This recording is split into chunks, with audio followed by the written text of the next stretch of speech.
Mesdemoiselles, Messieurs, bonsoir. Bienvenue sur cette émission de géopolitique. Au sommet de cette émission, le conflit russo-ukrainien. Nous allons aborder et analyser ce conflit sur 7 points. La position de Zelensky sur les négociations de paix, la politique européenne envers l'Ukraine, l'engagement américain et ses précédents, les risques d'une escalade mondiale, les solutions pour sortir de la crise ukrainienne, les conséquences économiques du conflit en Europe, l'avenir du conflit. Poutine ira-t-il jusqu'à Kiev? Pour cette émission, je suis accompagné de M. Etoga, maître en communication. M. Etoga, bonsoir. Bonsoir et merci une fois de plus de la confiance que vous avez mis en ma personne. Et c'est tout un honneur que de venir analyser au mieux de ma personne l'ensemble des thématiques que vous mettez sur la table. Ces thématiques-là qui concernent l'avenir d'un monde meilleur. La position de Zelensky sur les négociations de paix. Zelensky veut-il vraiment négocier pour la paix? De prime abord, on dirait qu'il aimerait négocier pour la paix au regard de l'aspect social que ce conflit pose, la perte en vies humaines, la destruction sur son territoire. Il aimerait bien préserver la vie. À ce niveau-là, on va considérer qu'il aimerait négocier pour la paix. Et le parterre qui l'accompagne, l'ensemble de la communauté internationale qui l'accompagne dans ce sens-là, travaille à ce que les négociations prennent dans la mouvance de la recherche de cette paix-là. Mais concrètement, est-ce que le président Zelensky aimerait négocier dans les termes de la négociation voulue par la Russie? Là est toute la question. Si vous observez les négociations qui ont eu lieu à Istanbul, en Turquie, en 2022, vous verrez que la Russie réclame, n'est-ce pas, les territoires déjà occupés, réclame un ensemble de choses dont l'Ukraine considère comme étant une volonté d'accaparement des terres, par exemple, de vassalisation, qu'elle ne saurait aucunement accepter. De ce point de vue-là, le refus de négocier sur les bases des termes édictés par la Russie, je pense que Zelensky est dans son bon droit. Et maintenant, s'il aimerait négocier pour aboutir à la paix, la réponse est tout simplement oui. L'Ukraine est-elle prête à faire des compromis, notamment en ce qui concerne les territoires occupés? Alors, ici, faisons un peu une analyse par une métaphore. Si aujourd'hui on vient cambrioler votre studio et que ce ravisseur-là impose l'accaparement de votre matériel audiovisuel au point où il vous demande de ne plus réclamer cela parce que si vous voulez une paix quelconque entre lui et vous, vous devez manifestement lâcher prise sur votre possession. Est-ce que ces thèmes de la négociation là vous arrangerait? Je pense que non. Et donc, de ce point de vue-là, si la Russie considère aujourd'hui le Donbass et l'ensemble la Crimée, par exemple, comme étant des territoires russes, et que l'Ukraine considère que la souveraineté est quelque chose de fondamental et qu'elle partage cette idéologie-là avec la Russie, il est de bonne loi de revoir les positions que nous avons vis-à-vis de cette question-là et l'orientation idéologique qu'on aimerait apporter dans la solution qu'on aimerait trouver pour l'avènement d'une paix des braves. Mais ici, lâcher prise pour l'Ukraine sur ces territoires-là, c'est comme nier sa souveraineté. C'est comme un État qui est dénué de toute autorité sur l'ensemble de son territoire. De ce point de vue, on ne saurait être en accoutumance avec l'idéologie qu'aimerait vendre la Russie, à savoir que la souveraineté nation est quelque chose de fondamental et qu'on ne saurait jouer avec d'un point de vue de la communauté internationale qui aime toujours subjuguer les nations. À ce moment-là, la Russie est en train de se fourvoyer si elle arrive à s'accaparer les terres de l'Ukraine. Et donc, le conflit va naturellement perdurer parce que l'Ukraine, sentant sa souveraineté bafouée, aimerait, n'est-ce pas, conquérir ces terres pour assurer la souveraineté totale sur l'ensemble de son territoire. C'est à ce niveau-là que je pense la Russie, bien qu'ayant édicté l'ensemble des objectifs qui l'amènent sur le territoire ukrainien, doit, de mon point de vue, accepter, n'est-ce pas, que la souveraineté est quelque chose de fondamental et c'est qui garantit l'existence des nations, c'est cette souveraineté-là. Et donc, s'accaparer les terres sous le fallacieux, j'ai envie de dire, prétexte qu'il y a eu un référendum qui a permis aux citoyens de voter, de se rattacher à la Fédération de Russie, de mon point de vue, est quelque chose de néfaste pour l'existence même, soit de la Russie, soit de l'Ukraine. Il faille ici que les indépendantistes du Donbass, soit ils arrivent à une création d'un État indépendant, ce qu'ils aimeraient bien, je pense, et donc avec, pour protection sécuritaire, la Russie, soit, et donc, vous voyez ici, la question de la souveraineté est quelque chose de discuté, parce qu'il y a si ils arrivent à prendre possession des territoires, de ce territoire-là, il y a forcément négation de la souveraineté, il y a division du pays qu'est l'Ukraine. Et de mon point de vue, à ce niveau-là, la question de la souveraineté que met en lumière la Russie sur la scène internationale est quelque chose de discuté quand on regarde son agissement sur le territoire ukrainien. Comment l'Ukraine perçoit-elle le rôle des médiateurs internationaux, ONU, Turquie, la Chine, la présidence au niveau de l'Union européenne de Viktor Orban dans les pourparlers de paix? Je considère que l'Ukraine n'est pas un organisme, non pas l'Ukraine, la communauté internationale, à savoir l'Union européenne et consorts, ne sont aucunement des éléments à prendre dans toute la neutralité qu'on aimerait leur accorder, parce qu'ils ont fait et cause pour la cause ukrainienne dans ce conflit-là. Ils apportent le matériel nécessaire pour que l'Ukraine résiste à la percée russe sur le territoire ukrainien. Et donc, eux aussi, à ce niveau-là, ils considèrent que la souveraineté des nations est quelque chose de fondamental et ce qui garantit la saine collaboration, la saine diplomatie entre les nations. De ce point de vue, vous voyez que la neutralité est discutée. Et donc, du côté du Russe qui va venir à une table de négociation qui considère que l'Union européenne est neutre sur cette question, je pense que lui-même il est en train de se tromper. Et donc, les négociations avec l'Union européenne, les États-Unis, la communauté internationale sont déjà, de mon point de vue, les négociations qui, à mon sens, seront dénuées de toute neutralité, pour la simple et bonne raison qu'ils ont déjà fait et cause pour la cause ukrainienne. L'Europe doit-elle revoir sa politique envers l'Ukraine pour rétablir la paix? Alors, est-ce que l'Europe doit revoir sa politique? Je dirais que oui. Il y a fort à parier que si l'Europe continue dans la lancée qu'elle a choisie, à savoir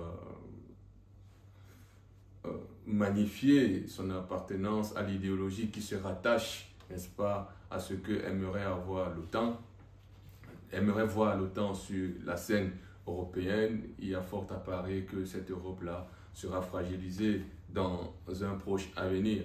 Et maintenant, est-ce qu'elle doit revoir sa politique visant envers l'Ukraine? Que oui, pour la simple et bonne raison que l'existentialisme qui doit, n'est-ce pas, garantir l'existence de l'État, des États européens, la saine collaboration qui doit exister entre ces États-là et consolider les liens qui doivent raffermir, n'est-ce pas, la collaboration entre les citoyens de cet espace territorial-là, se verrait consolidé au regard, n'est-ce pas, de sa désunion avec l'idéologie que prônent les États-Unis. Au regard maintenant de tout ce que je viens de dire, si l'Union européenne ne reconsidère pas sa position envers l'Ukraine et continue dans la lancée de subjuguer Américains, on se rend à l'évidence que c'est les États-Unis qui vont dicter sa conduite et qui continuent de dicter sa conduite à l'heure actuelle. Et fort malheureusement, les dirigeants de cette union-là n'ont maudit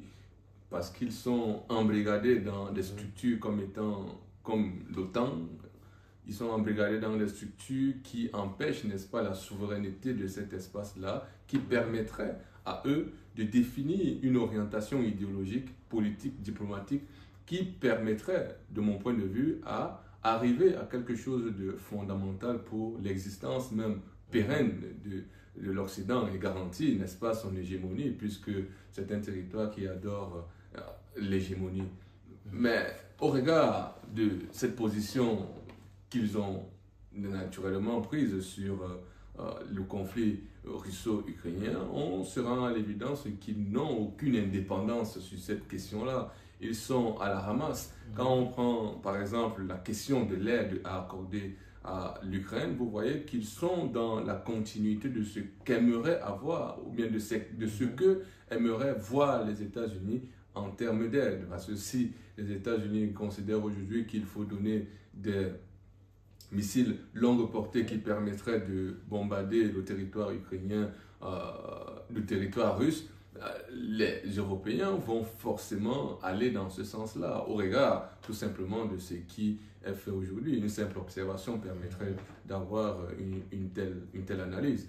Et de ce point de vue, l'existence même de l'Europe est quelque peu fragilisée, parce que si aujourd'hui il s'offusque pas qu'il s'offusque, il considère que se replier sur soi pour mieux rebondir, parce que se replier sur soi, c'est mettre en déroute, n'est-ce pas, les recommandations de l'oncle Sam, qui n'aimerait pas voir, n'est-ce pas, cette poule aux yeux d'or qu'est l'Union européenne s'échapper de son piège qu'elle a tissé depuis belle lurette. Et donc, faire ce recul-là permettrait, n'est-ce pas, à l'Union européenne de comprendre que la solidité européenne ne viendrait que de l'ambition que eux et eux seuls ont en termes de recherche de paix, de recherche de stabilité, de recherche de climat social apaisé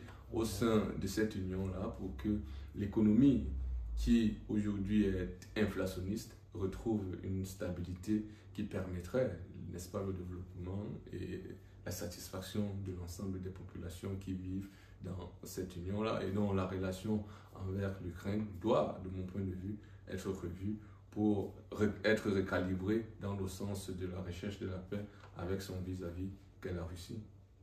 La politique de soutien militaire et financier à l'Ukraine est-elle durable à long terme pour l'Europe? Quel rôle l'Union européenne peut-elle jouer dans la résolution du conflit? La politique de soutien ou alors d'aide militaire ou financière ne saurait être durable. Je considère que vous avez eu vent des dernières informations sur, n'est-ce pas, ce conflit-là en termes d'aide et d'aide militaire et financière. Mais prenons le cas de la France et de l'Allemagne, et je pense que nos auditeurs pourront retrouver des articles qui parlent de ce cas de figure.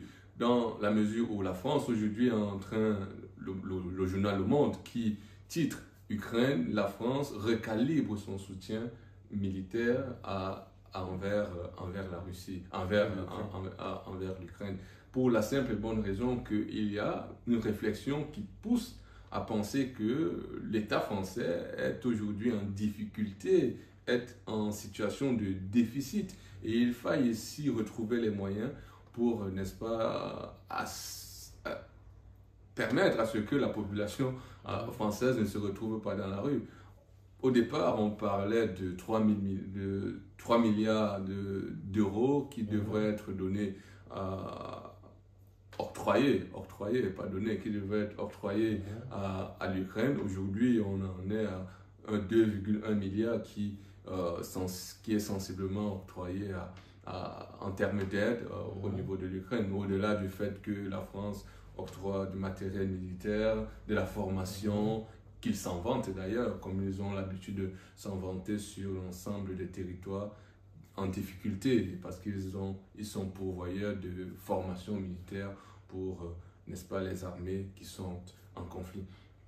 Et prenons une fois de plus un autre exemple pour parler ici de l'Allemagne. L'Allemagne aujourd'hui revoit de moitié l'aide qu'elle aimerait apporter à l'Ukraine. Et donc on s'est dit, si je me limite à ces deux exemples-là, c'est dit que la prospective en termes d'aide ne saurait perdurer, dans la mesure où même déjà à court terme, la guerre aujourd'hui c'est 2 ans, ça a commencé en février 2022, nous sommes en 2024, on s'enchemine vers la 3e année. Aujourd'hui, ils sont en essoufflement. Et la question sous-jacente à votre question, est-ce que les États-Unis vont s'accaparer, n'est-ce pas, la politique d'aide pour soutenir mordicus les offensives ou alors la résistance, puisqu'ils aiment utiliser ce concept consacré, la résistance ukrainienne vis-à-vis de la percée russe sur le territoire ukrainien. Est-ce que les États-Unis seront capables de soutenir cela? Je pense. La prochaine question, on va développer la position américaine sur le sujet de l'Ukraine. Existe-t-il? Allez-y. Et donc, pour faire bref, ce niveau-là, l'aide ne saurait être pérenne. Pour conclure, l'aide ne saurait être pérenne ni à court terme, ni à long terme, parce que les États aujourd'hui l'Union européenne est dans un climat inflationniste. Il y a les grèves, la montée de l'extrême droite, parce qu'au niveau social, les causes du genre la malbouffe, la mauvaise vie, la montée des prix sur le marché, donc il y a de l'inflation, les salaires qui n'augmentent pas, et donc le niveau de vie est en train de baisser au niveau de l'Union européenne. Et donc on s'est dit que si les populations ou alors l'opinion publique considèrent que l'État, ou alors l'Union, comme on aime à le dire, considère plus la question ukrainienne que les questions sociales dans leur propre pays. Il y a la montée de l'extrême droite qui voit d'un mauvais œil, n'est-ce pas, cette aide-là, et qui revendique la pleine souveraineté des États pour garantir le bien-être des populations au sein des États qui constituent l'Union européenne. Existe-t-il un décalage entre les pays européens dans leur engagement dans le conflit? Prenons l'exemple de la position de Viktor Orban qui estime que l'Ukraine est perdue. Depuis le début de ce conflit, moi j'aime pas dire que c'est une guerre, depuis le début de ce conflit, on voit bien les divergences d'opinion qui existent au sein de l'Union européenne, et c'est qui, dans une émission, nous a permis, du moins moi, a dit que l'Union européenne sera fragilisée, l'Union européenne sera divisée, l'Union européenne est en voie de disparition dans la mesure où ce conflit se vit au sein même de l'Union européenne, et qui n'arrive pas à avoir des positions concertées, qui n'arrive pas à avoir des positions unanimes sur une question aussi cruciale que ce conflit russo-ukrainien. Vous voyez ici l'exemple que vous prenez, celle de Viktor Orban, qui est considéré au sein de l'Union européenne, bien qu'étant membre, d'être un espion à la solde du président Poutine.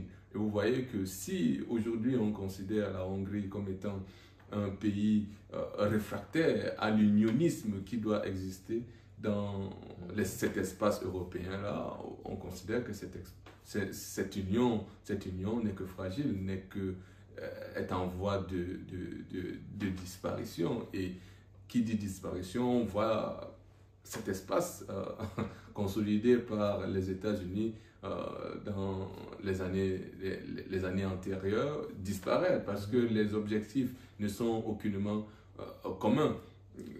La vision prospective n'est plus commune. Et donc cela se matérialise sur le voyage, par exemple, que le président Viktor Orban a effectué en Russie. Et quand il revenait, il a exprimé le fait que le président Poutine n'est aucunement dupe. Le président Poutine a une lucidité sur la lecture des conflits, sur la lecture de l'évolution du monde, sur la lecture, n'est-ce pas, de l'avancement de ses troupes sur le territoire et des objectifs qu'il s'est fixés. Et factuellement, le président Orban essaye d'exprimer cela au sein de l'Union européenne qui se voit malheureusement mise en déroute. Et c'est pourquoi, si l'Union européenne se voile la face, ne prend aucunement la pleine mesure des objections qui sont faites sur l'ensemble des choses qui doit, de mon point de vue, être vues et revues, je pense que l'Union européenne est en train de s'égarer et donc sa politique envers l'Ukraine ne saurait être revue, mais plutôt consolidée dans le mauvais sens. Les États-Unis vont-ils abandonner le conflit en Ukraine comme ils l'ont fait dans d'autres conflits, Afghanistan, Vietnam, Irak? De prime abord, je dirais que les États-Unis n'abandonnent aucun conflit. Ils arrivent toujours avec un objectif. Si ce n'est un, c'est deux. Si ce n'est deux, c'est trois.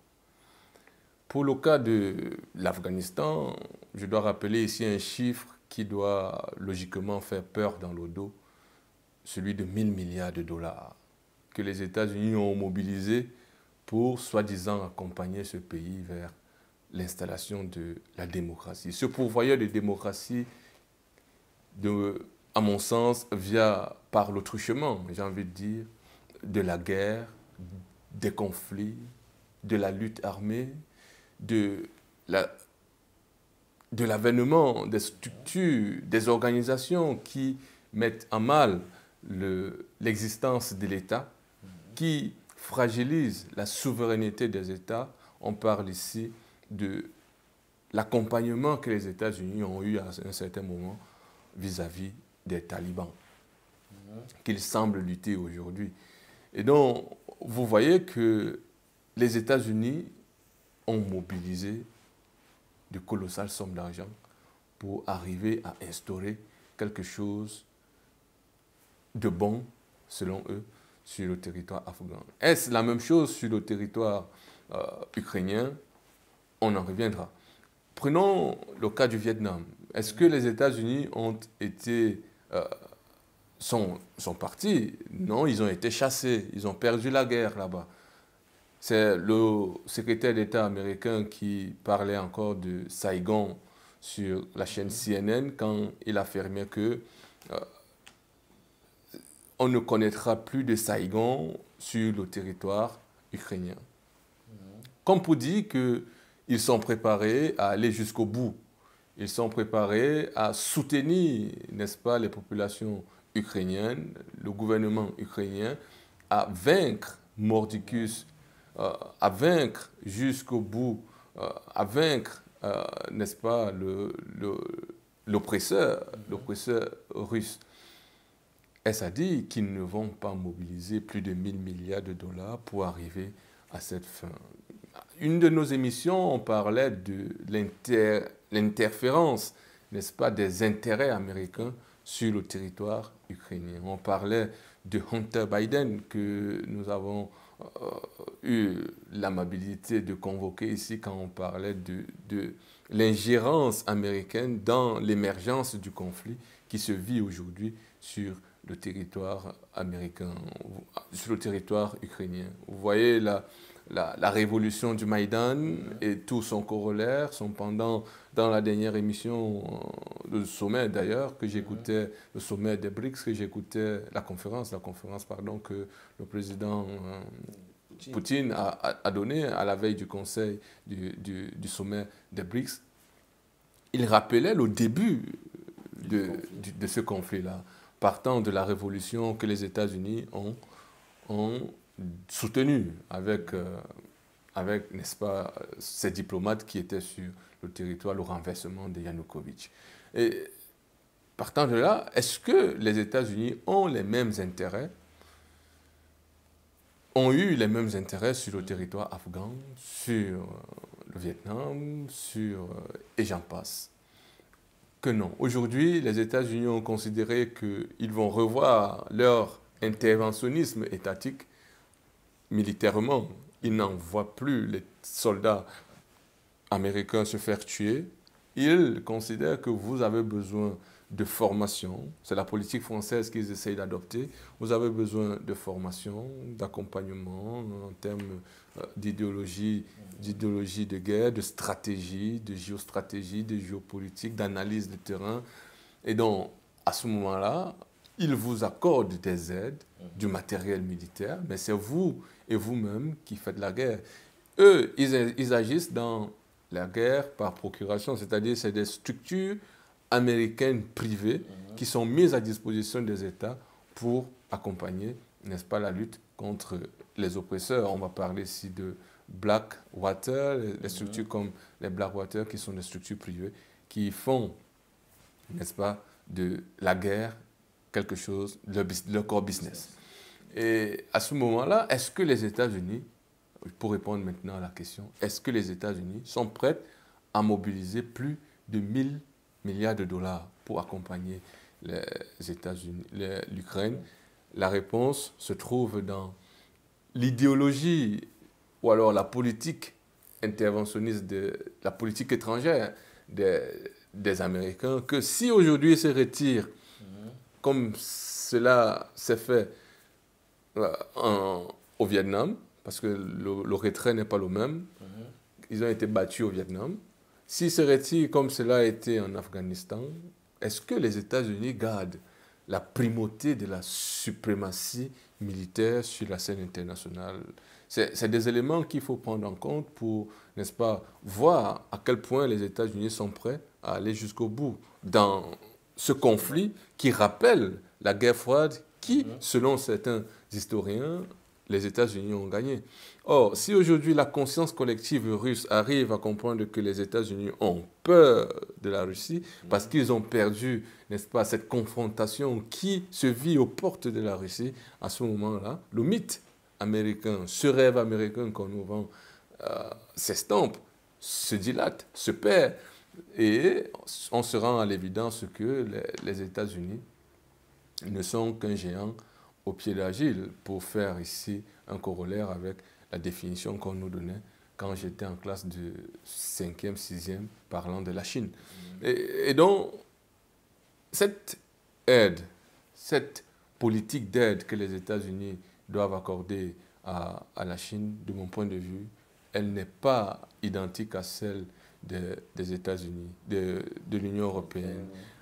Aujourd'hui, les États-Unis sont à 175 milliards de dollars qu'ils ont déjà mobilisés au profit de l'Ukraine. Est-ce que, avec le contexte actuel, l'inflation qui se vit, ils sont à 2,4 d'inflation sur le territoire, qui a été plus ou moins maîtrisée sur le territoire américain? Est-ce que les élections, l'orientation idéologique du candidat Kamala Harris, Donald Trump, est-ce qu'on arrivera à trouver un terrain d'entente pour, n'est-ce pas, de mon point de vue, continuer à entendre les pleurs qui viennent du président Zelensky en termes de « si vous nous laissez dans la gueule d'un loup qui va nous dévorer ». Bon, comment l'engagement américain en Ukraine se compare-t-il avec l'engagement précédent? On a parlé de l'Irak, on a parlé de l'Afghanistan. L'Irak a été un fiasco. Est-ce qu'on peut comparer ces engagements par rapport à l'Ukraine? Oui, on peut. C'est tout autant possible de le faire. Mais je pense qu'en Irak, en Afghanistan, les soldats américains étaient sur le terrain. Et ici en Ukraine, ils ont eu la malice de ne pas envoyer un soldat. Ils sont juste dans la formation des militaires ukrainiens. Et donc, comme pour dire que nous vous soutenons, nous avons à cœur votre souveraineté nous avons à cœur la justice sociale, nous avons à cœur le droit international qui doit être respecté. Mais pour le faire, nous n'avons aucunement besoin d'envoyer un de nos éléments sur le territoire parce que cela agiterait, n'est-ce pas, l'ours russe pour entrer en conflit. Je pense qu'on reviendra sur les étincelles qui peuvent pousser à une potentielle guerre mondiale. Et donc, ils ont pris cela en compte et ils sont arrivés à la conclusion qu'ils ne sauront envoyer un militaire, un marine sur le territoire ukrainien de manière officielle. Mais de manière officieuse, nous tous on sait qu'ils sont sur le terrain et ils accompagnent l'armée ukrainienne dans ce conflit-là. Et il faut dire tout simplement que les États-Unis, pour comparer, n'est-ce pas, au-delà du fait qu'ils ne sont pas sur le terrain, c'est l'intelligence militaire qui, de mon point de vue, est magnifiée aujourd'hui. Cette intelligence-là mobilise les moyens technologiques qui sont, à mon sens, mis à disposition de l'Ukraine. Mais maintenant, on a aussi parlé dans une émission que bien que vous ayez toute la technologie nécessaire, mais si vous n'avez pas la formation adéquate, l'usage de ce matériel-là ne permettrait pas de mettre en déroute, n'est-ce pas, votre vis-à-vis. Et il faille donc un accompagnement, mais cet accompagnement s'étalera sur combien d'années? Est-ce que les militaires ukrainiens sont habiles dans l'assimilation de la formation pour être plus efficaces sur le terrain? Et donc, tout cela mis ensemble montre que les États-Unis sont dans une autre perspective, dans une autre approche en termes d'accompagnement, d'aide et de sauvegarde de ses intérêts sur un territoire qui lui est précieux. Et donc, si nécessaire, l'OTAN interviendra et par le truchement de l'OTAN, les États-Unis seront sur le territoire. Vous avez parlé de l'idéologie de l'un ou l'autre candidat, Kamala Harris ou Donald Trump. Y a-t-il un risque d'abandon de la part des États-Unis si le conflit se prolonge ou devient plus coûteux? Quel impact cela aurait-il sur l'Europe et sur l'avenir du conflit en Ukraine? Alors, prenons d'abord l'abandon. Selon le candidat, Kamala Harris est dans la continuité de ce qui se fait présentement, c'est-à-dire apporter de l'aide à l'Ukraine ipso facto. Le président Donald Trump, quant à lui, il est dans une distance qui, selon lui, doit prévaloir. Est-ce que les États-Unis ont un intérêt à continuer à apporter une quelconque aide à l'Ukraine? Si la réponse est oui, on sait bien que le président Donald Trump apportera l'aide parce que pour lui, c'est le protectionnisme américain qui prime. Et donc, de ce point de vue, ce protectionnisme-là ne peut qu'être viable en termes d'accaparement d'intérêts partout où les États-Unis pourraient avoir ces intérêts-là. Comment est-ce que cela se manifeste sur le terrain? Quel est cet élément qui permettrait à ce qu'on abandonne l'aide qu'on pourrait accorder ou alors on continue à apporter l'aide là? C'est maintenant à ce niveau-là qu'en pleine campagne électorale, les électeurs sont mobilisés pour non pas décider, mais pour être entendus et accepter l'idée selon laquelle on doit continuer à aider. Pourquoi aider? Les candidats comme Kamala Harris vont exposer le fait qu'il faille sauvegarder la souveraineté des États. Si on abandonne l'Ukraine, voici ce qui va se passer. Les États vont considérer que le droit international doit être bafoué et on retourne à la préhistoire où la conquête des territoires est quelque chose de normal, la normalité naturelle, c'est-à-dire ce qu'on pourrait appeler, ce que Rousseau parlait du retour au droit naturel, c'est-à-dire dans cette animosité, l'animosité humaine qui voudrait que il n'y a pas de loi, je vois ton bien, ça m'intéresse, je prends. Il n'y a pas de loi qui régit n'est-ce pas, le comportement des individus dans une société qui se veut civilisée. Donc, le retour au droit naturel, ce que Kamala Harris exposerait naturellement à ces électeurs-là, que nous devons accompagner l'Ukraine pour tout simplement sauvegarder sa souveraineté. Considérez que si les États-Unis sont dans cette posture-là, est-ce que vous allez blaguer avec votre souveraineté?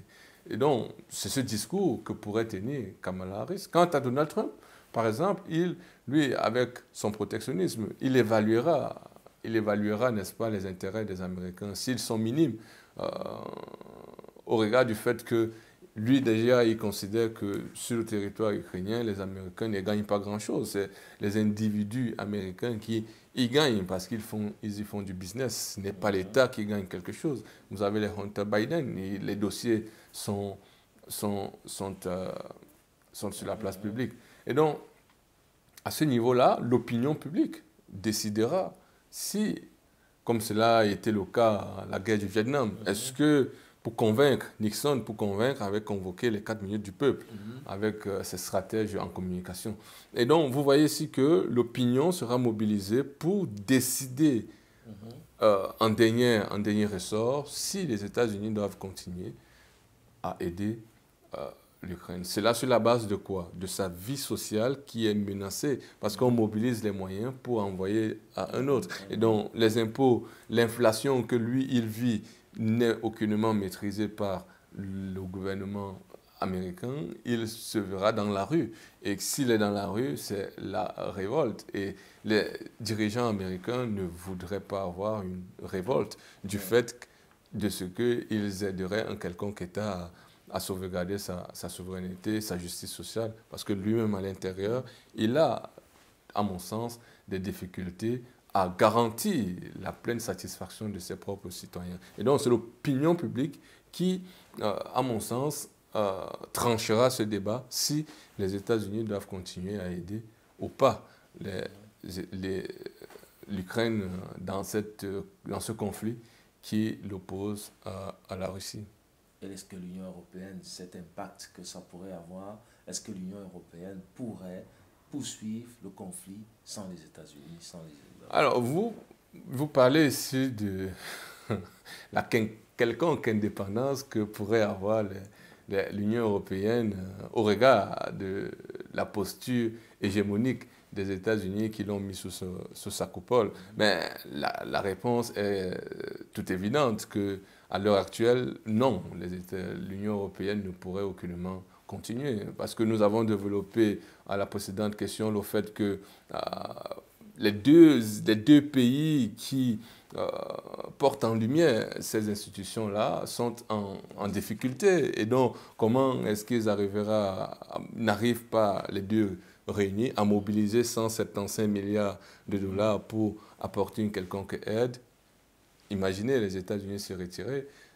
Le président Zelensky qui se pavane dans cet espace-là, au dernier sommet de l'Europe de l'Est, Ukraine, il convoquait déjà, je pense qu'on y reviendra, il convoquait déjà le fait qu'il se sent abandonné. Et donc, vous voyez, c'est que parce que les États-Unis sont pris par la situation électorale dans leur propre pays, et ce qui les intéresse au plus haut point, ils délaissent quelques questions d'ordre mineur, parce que il ne saurait être partout. Donc vous voyez ici que l'Union européenne suit le tandem que donnent les États-Unis. Et donc, à l'heure actuelle, si l'Amérique se retire de l'aide colossale qu'elle apporte, je pense que le président Zelensky n'aura ses yeux que pour pleurer. Parce que l'Union européenne est en incapacité d'apporter une quelconque aide, du moins à la hauteur de ce que pourraient apporter les États-Unis. Risque d'une escalade mondiale. Poutine pourrait-il déclencher une guerre mondiale? Je pense que non. Je pense que non. La personne Poutine, non, il ne pourrait aucunement déclencher une guerre mondiale. Mais le président de la République, qui doit garantit la sécurité de ses citoyens, la sauvegarde de la souveraineté de son territoire, faire respecter le russe partout où besoin sera. Je pense que ces objectifs-là peuvent, d'une certaine manière, pousser le président à poser des actes qui inciteraient à envenimer un conflit.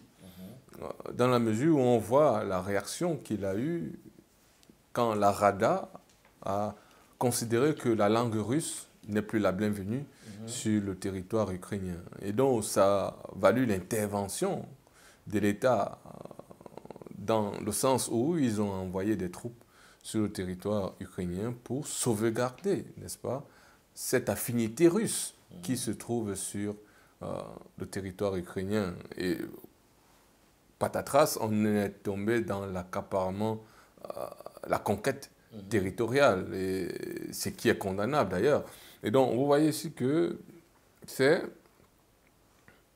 le besoin de garantir la sécurité, le besoin de garantir toute liberté du citoyen dans le respect qui pourrait pousser le président russe à poser des actes qui seront interprétés par soit les États-Unis, soit de la communauté internationale comme étant de belliqueuses et entraîner, n'est-ce pas, un ensemble de conséquences qui, à mon sens, pourraient aboutir à une quelconque guerre mondiale. Quelles sont les chances que le conflit en Ukraine dégénère en guerre mondiale? Nous avons le conflit de la Corée du Nord, Corée du Sud, qui se déplace de facto en Ukraine.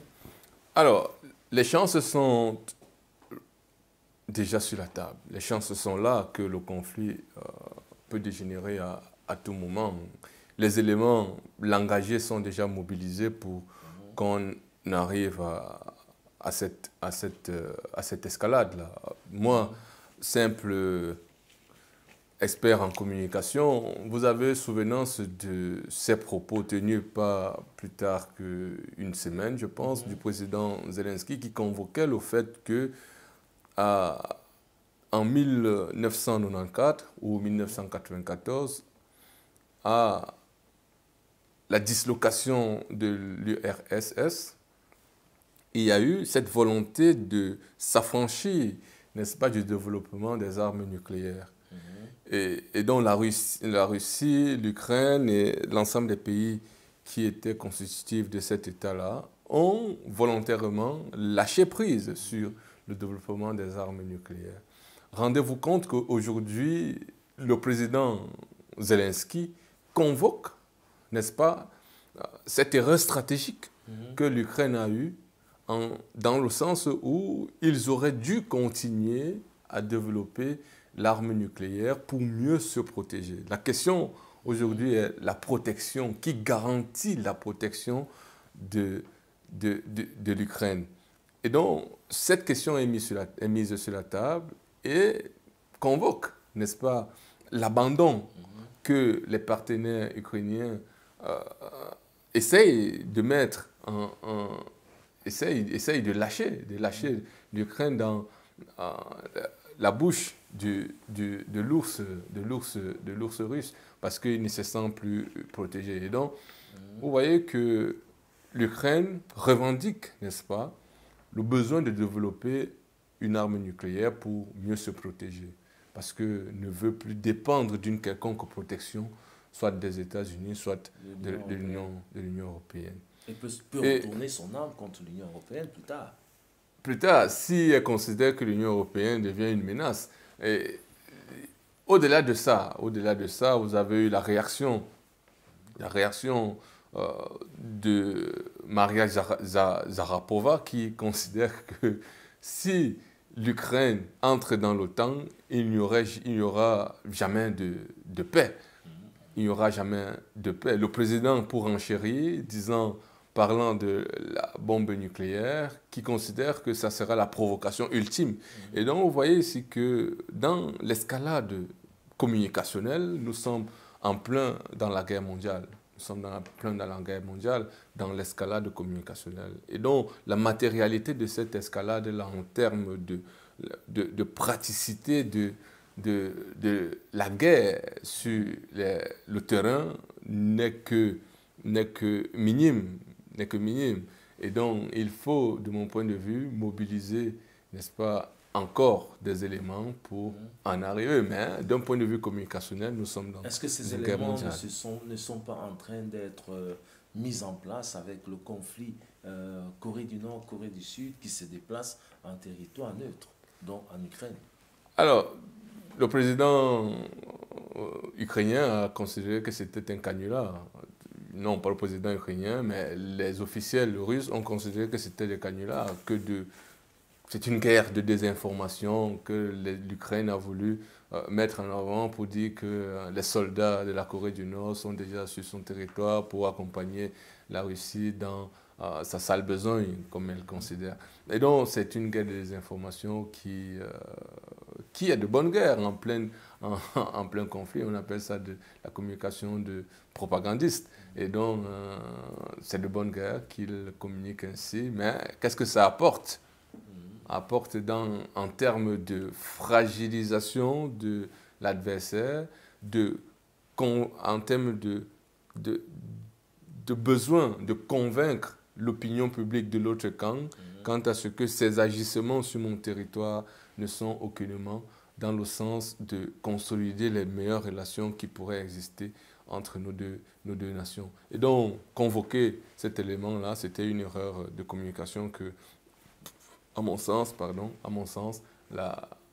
l'Ukraine a essayé de faire. Mais l'élément fondamental à retenir, ce peut aussi être le fait que, comme ils ont convoqué l'arme nucléaire, ils essayent de camoufler la petite bévue de leur président et convoquer ces éléments-là. Et donc, c'est un camouflage communicationnel, tout ça. Mais l'élément fondamental pour tout analyste qui se veut sérieux, c'est de considérer ce besoin de guerre, de bombes nucléaires pour l'Ukraine dans l'optique de mieux se protéger comparativement à ce qui se fait aujourd'hui, parce qu'elle a adossé sa souveraineté, elle a adossé sa sécurité sur les éléments extérieurs qui ne sont que les États-Unis, la communauté internationale. Changement de tactique, devenir souverain et devenir indépendant, est-ce que cela ne peut pas être un danger futur, soit pour la Russie, soit pour l'Union européenne, connaissant les agissements et les pensées de M. Zelensky? Tout à fait, tout à fait. Si aujourd'hui, vous avez souvenance, on a parlé du traité de Minsk, qui revendique la neutralité de l'État ukrainien. Si aujourd'hui l'État ukrainien n'est plus neutre, il y a forcément un climat conflictuel qui est perpétuel, d'ailleurs, comme vous le dites si bien, qui, à mon sens, aboutira inéluctablement à un conflit ouvert. Pour la simple et bonne raison que la Russie, se sentant toujours et perpétuellement menacée, avec l'acquisition de la bombe nucléaire sur le territoire ukrainien, le développement des armes bactériologiques et chimiques sur le territoire avec l'aide de Hunter Biden, j'ai oublié le nom du laboratoire qui essaye d'accompagner dans ce sens-là. Vous voyez ici que c'est un cocktail Molotov qui est créé dans cet espace géographique qu'est l'Ukraine. Et donc, à mon sens, je considère que si les États-Unis, l'Ukraine, la Russie, la communauté internationale prise dans son ensemble, arrivent à considérer que l'Ukraine doit avoir la bombe nucléaire, l'Ukraine doit intégrer l'OTAN, c'est toujours l'OTAN qui se rapproche des portes de la Russie. Vous voyez que nous sommes dans une provocation perpétuelle aussi.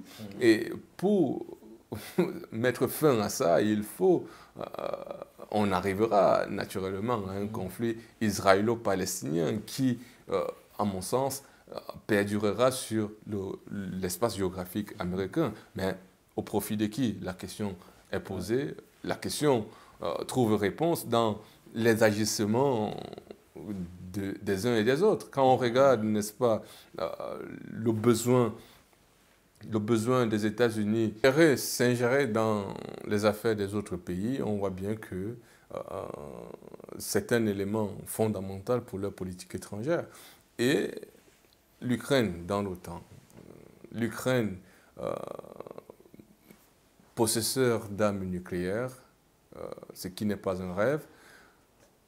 Et donc la Russie, naturellement, essayera de se protéger. Et si elle essaye de se protéger, c'est aller en guerre contre les institutions comme l'OTAN, comme la force que les États-Unis, que la communauté européenne aimerait mettre en place. Et donc, tout ça mis ensemble, c'est la guerre mondiale. Peut-elle continuer à supporter les conséquences économiques de ce conflit? Quels secteurs sont les plus touchés et quelles sont les solutions envisagées par les gouvernements européens? Comment les sanctions économiques contre la Russie impactent-elles les économies européennes, notamment l'Allemagne et la France? Sans vouloir être long sur cette question, on a eu des élections qui se sont déroulées et tout ce qu'on observe, c'est la montée de l'extrême droite. Pourquoi, la question qu'on se pose, c'est pourquoi l'extrême droite est fulgurante sur la scène européenne.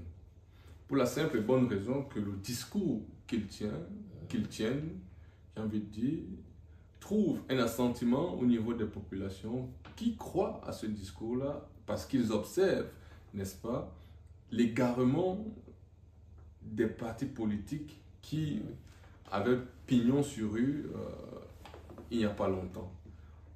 Constatant cela, vous voyez que cette divergence d'opinion où on considère que la montée de l'extrême droite est quelque chose de néfaste, mais réel, basé sur quelque chose de factuel, porte à croire que nous avons là devant nous quelque chose de dichotomique, quelque chose de difficile à cerner, quelque chose de divisible, où on a des citoyens ici qui considèrent que nous sommes dans l'Union européenne, on doit, et on a des citoyens qui estiment que l'Union européenne n'apporte rien à personne et il faut s'en débarrasser.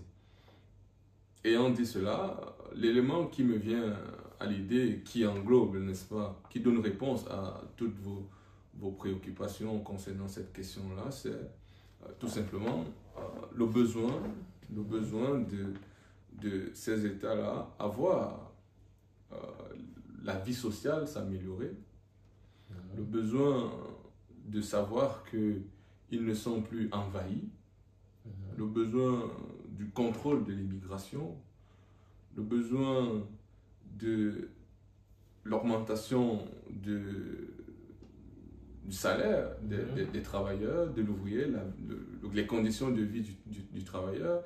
Il y a les questions sociales, les acquis sociaux qui sont remis en cause aujourd'hui, qui, de mon point de vue, posent problème. Vous avez des organisations qui tendent à montrer que la vie au sein de l'Union européenne s'effrite pour la simple et bonne raison qu'il y a, n'est-ce pas, la vie chère qui est le corollaire de l'existence d'une inflation. Et donc, si le panier de la ménagère est vide, naturellement, les rues vont gronder.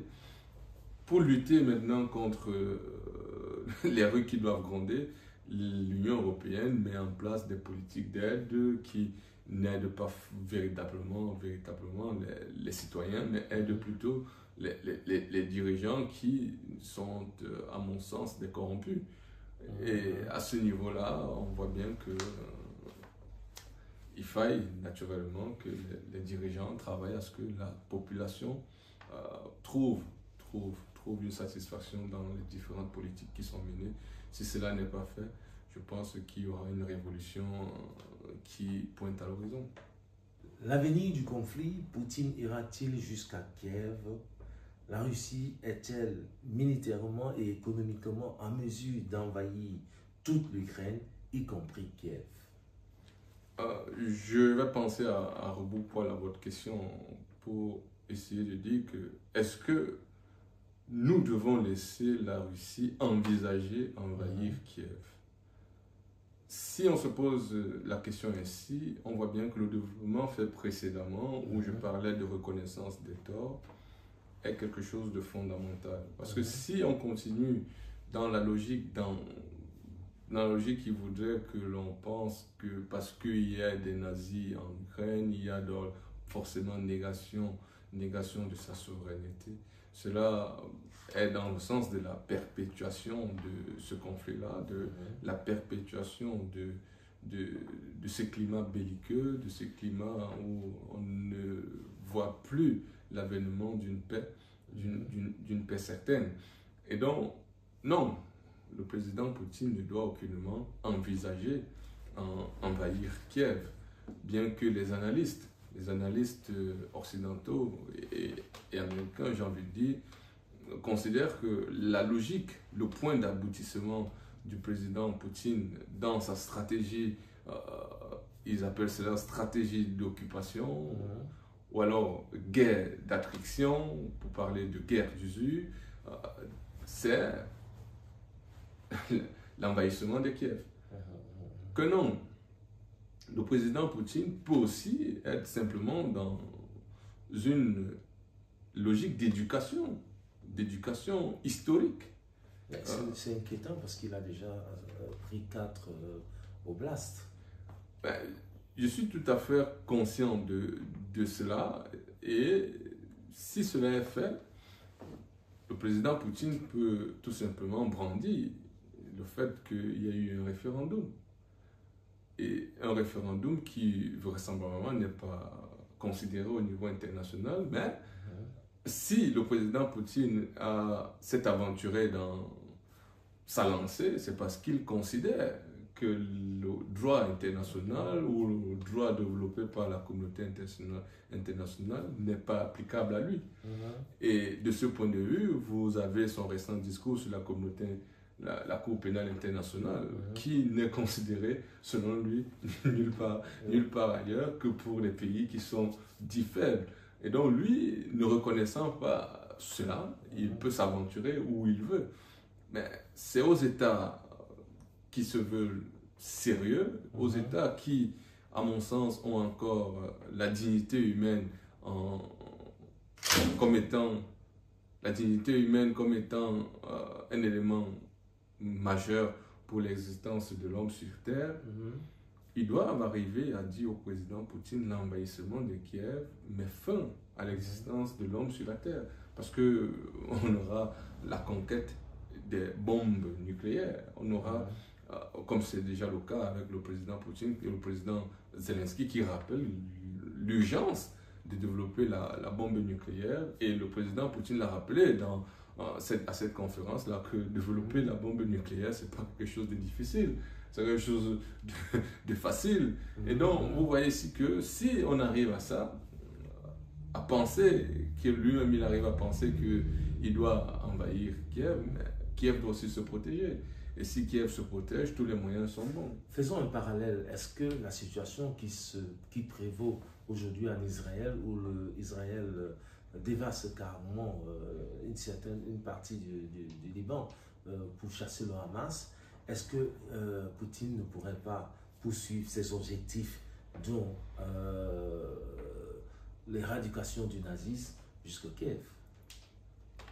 C'est possible, c'est tout à fait possible, mais je me répète à dessein pour dire que les États doivent être francs et arrêter la diplomatie hypocrite. La diplomatie hypocrite qui est basée sur la recherche des intérêts individualistes, qui ne pensent pas à la vie humaine dans sa globalité, dans sa généralité. Si aujourd'hui les États considèrent que la vie humaine est quelque chose de fondamental, on n'accepterait pas ce qui se passe au Liban, on n'accepterait aucunement ce qui se passe en Palestine, on n'accepterait aucunement ce qui se passe en Afghanistan, ce qui se passe, et j'en passe, au Yémen, et j'en passe, et j'en passe, et j'en passe. On n'accepterait jamais ce qui se passe en Ukraine, pour être plus complet. Mais au regard du fait que les intérêts des nations est au-dessus de la vie humaine, on arrive à ce que nous vivons aujourd'hui. Parce que si on considère que les citoyens d'un pays A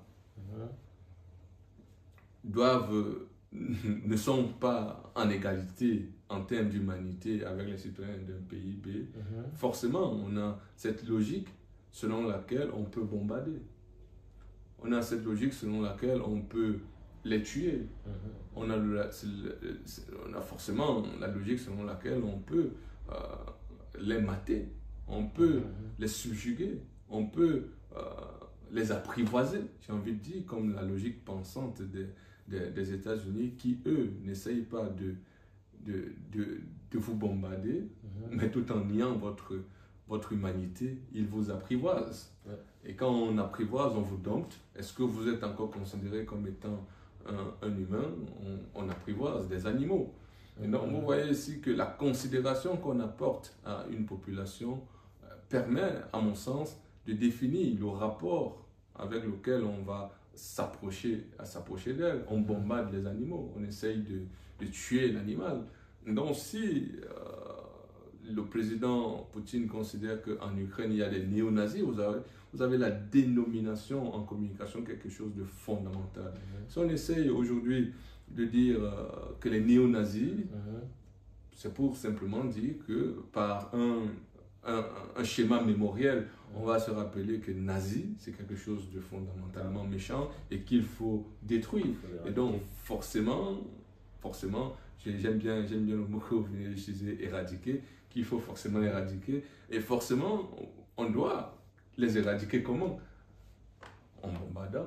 Et quand on bombarde, il y a forcément un dégât collatéral qui va émerger. Et fort malheureusement, on arrive à ce que nous vivons aujourd'hui, la négation de l'humanité. Et cette négation ne date pas d'aujourd'hui. On a nié notre humanité, l'humanité de la race que je porte. On l'a nié, et ce qui continue jusqu'aujourd'hui dans cette négation, nous avons le pays en tête, la France.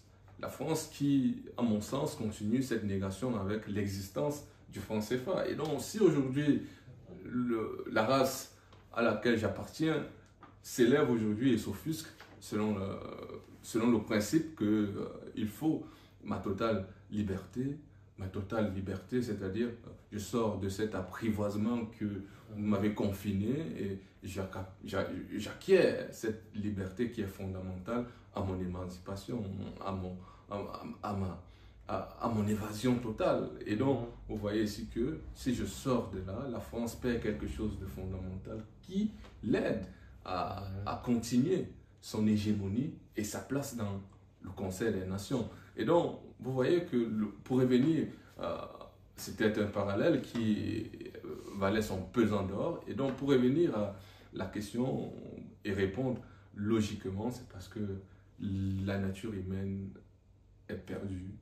Et le président Poutine, bien que voulant aider à rappeler que la nature humaine, ce sont les valeurs familiales et des valeurs qui s'adossent à la chrétienté, je pense qu'il se fourvoie à un certain moment et il faille que les nations qui mettent en lumière une diplomatie non pas hypocrite arrivent à lui dire que l'envahissement de Kiev est quelque chose de périlleux. Il faut arriver à dire aux États-Unis que l'avancée de l'OTAN vers les frontières ukrainiennes, russes, c'est quelque chose de périlleux. Il faut arriver à dire à la communauté internationale que la communauté internationale n'est pas que de nous. La communauté internationale n'est pas un ordre dictatorial. La communauté internationale n'a été votée par personne. La communauté internationale a été constituée par des États qui ont la même idéologie, c'est-à-dire subjuguer les autres. De ce point de vue, il faut disloquer la communauté internationale, à mon sens, pour qu'on arrive à la création d'une communauté internationale qui se veut véritablement internationale. C'est-à-dire celle-là qui, à mon sens, accepte les positions souverainistes des nations, qui accepte, n'est-ce pas, l'orientation souverainiste des nations, celle-là qui accepte non pas la négation de l'humanité dans les États comme on parle par exemple du cas des Ouïghours en Chine, comme on parle par exemple du cas de la communauté anglophone au Cameroun qui se sentent marginalisés et qui se sentent déshumanisés, comme on parle des communautés et des communautés, mais il faut arriver à éduquer, non pas l'État, à éduquer les populations à comprendre que l'existence de l'État c'est pour, et à mon sens, arriver aussi à créer quelque chose de fondamental pour la véritable osmose mondiale qui aiderait, à mon sens, à vivre en toute harmonie, loin de tout conflit, avec tout le respect de la planète Terre qui se veut aujourd'hui une question fondamentale qui est détruite par les agissements des hommes, c'est-à-dire la création de la guerre. C'est sur ce mot que s'achève cette émission, mais les conséquences économiques de la guerre se font durement sentir en Europe, mettant à l'épreuve la solidarité européenne et testant la résilience des économies, notamment en Allemagne et en France. La question centrale reste de savoir si la diplomatie pourra prendre le pas sur la confrontation et si un compromis réaliste peut être atteint sans perdre de vue les principes fondamentaux de souveraineté et de sécurité collective. En définitive, la sortie de crise en Ukraine exigera des compromis de toutes les parties ainsi qu'un leadership fort au niveau international. L'avenir de la paix en Europe dépendra de la capacité des grandes puissances à agir avec sagesse en évitant les pièges de l'escalade et en s'engageant de manière constructive vers une résolution durable. Analyse parfaite du consultant maison, M. Etoga. À très bientôt.